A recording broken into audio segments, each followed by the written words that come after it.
Hi, it's Deb from Deb's Waxing Room. Today we're going to go over the different type of hair removal products that are available in a waxing treatment room. I use 3 different kinds of hair removal products. I use a cream wax, a hard wax, and a body sugar product. So I'll be going over each of those and how they're used. This is my basic waxing cart. I have a 2-pot wax warmer, my sugar pot, and then the supplies necessary for doing waxing. On the second level of the cart, I have my gloves, some extra sticks, and my backup wax 2-pot, because you always want to keep some extra wax going for when your wax pot is getting low. In the 2-pot wax warmer, I have the cream wax, which is the light colored one, and then my hard wax, which is the lovely salmon colored one. Now, hard waxes come from a variety of different sources. This particular one is a satin smooth, wild cherry, has a lovely scent, although my clients just say, "What is that?" because they're not used to having a scent with their wax. I am currently using the cream wax, also from Satin Smooth. That is a zinc-based antibacterial formula. It is one of the better ones I have found on the market lately. In my sugar pot, I use Alexandria body sugar, which is only available for professionals, so you will not be able to order that off the internet, although you will find sugaring products that are very similar to this. However, they usually require strips, and this particular product does not. I'm now going to go briefly over the application procedure for each type of wax. Now, I use a cream wax normally when I am doing full legs, the outer edges of the bikini, arms, backs, and chests. I don't usually use a cream wax on the face, on the inner areas of the bikini, or the inner areas of the bikini. That's where I would use my hard wax.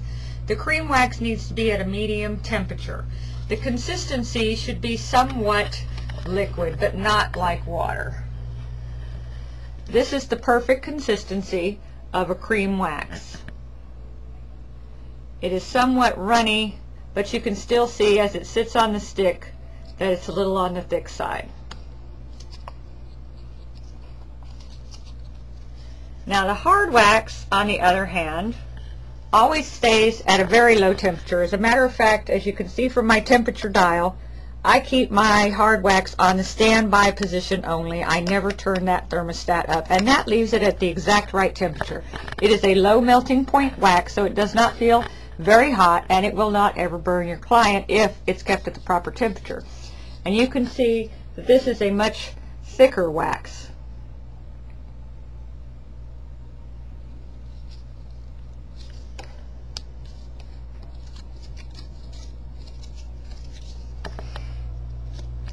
So now I'll demonstrate very briefly how you would use each of these waxes. The cream wax, you're going to spread a very thin layer on the skin.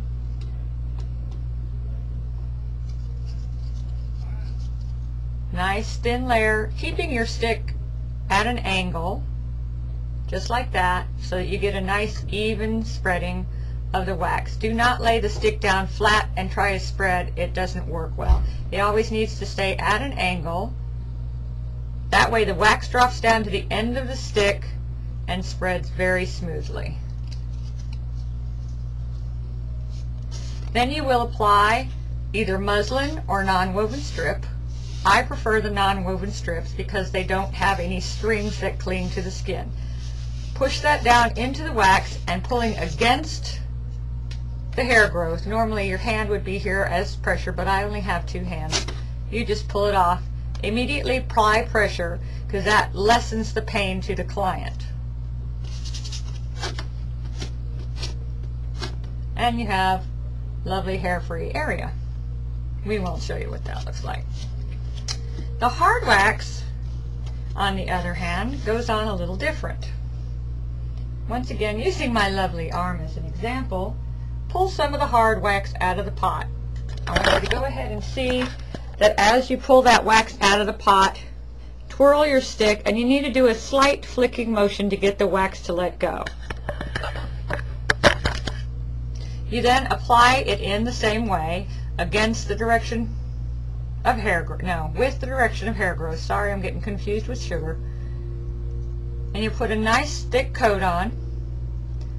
Wiggle your stick again. That loosens the wax from the stick. Wait and let it dry. It will be dry to the touch when it's ready to remove. Just do a little flick of the end, pull it off. I didn't get it all off because I didn't put it on thick enough, but I think you get the basic idea. Flick and pull, and normally it comes off very nicely. That is perfect for use on the face, in the gentle areas of the bikini.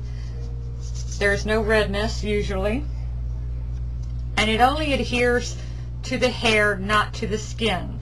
So you have less chance of getting any kind of skin removal burns or abrasions when you're using hard waxes. That's what I like about them. It dries very hard. When it's done, it's just ready for disposal. Let's move on to the sugar. Now in the sugar, you're going to need a little bit of prep work first. It comes with a spray, so you'll spray your client. Rub that in. The spray is supposed to enhance the hair to stand up well and lubricate the skin and nourish the skin. And then you'll apply a powder because you can't use sugar on any kind of surface that has sweat or dampness to it. Spread the powder in like so. Now the difference in sugar is it's going to go on against the hair growth and you will remove it with the hair growth. So you put on your glove and into the sugar pot we go. Using the same kind of motion that you did with your wax, you want to kind of wiggle that around until it lets go. And then you've got just a nice little blob of sugar to roll around in your hand to keep it supple. Sorry about that. And we go ahead and put it on. Now since we're going to be going against the direction of hair growth, I'll be applying it towards me. You just roll the sugar on. You make about 3 passes, kind of like a little bulldozer. That gets the sugar down into the follicle. The good thing about sugar is that you can do it on shorter hair because you're really just getting that sugar down into the follicle. Then when you're ready for removal, you just flick your hand the other direction, and you can reuse this because all of the hair is entrapped in sugar, so it's very antibacterial, very safe for use, and until you get all the hair off, you can just keep reusing the same thing as sugar until you're done with your service. Put it on, 3 swipes, and then just flick it off. Sugar's quite fun. I use that more for my clients who have a tendency towards ingrown hairs, are very sensitive to waxes, are really looking for permanent hair removal because if done frequently, it can lead to permanent hair loss because you're damaging the follicle, you're causing scar tissue down in there, and the hair will get weaker and weaker every time you do it. So that's our video for today on different methods of hair removal. I highly recommend that if you see an esthetician for hair removal services that you ask her to get into some hard waxes and some sugars and not just use the strip wax on you all the time. The hard waxes are much gentler on the skin, and once again, like I said with the sugar, if you're prone to ingrown hairs, that could be a good alternative. Thanks for tuning in.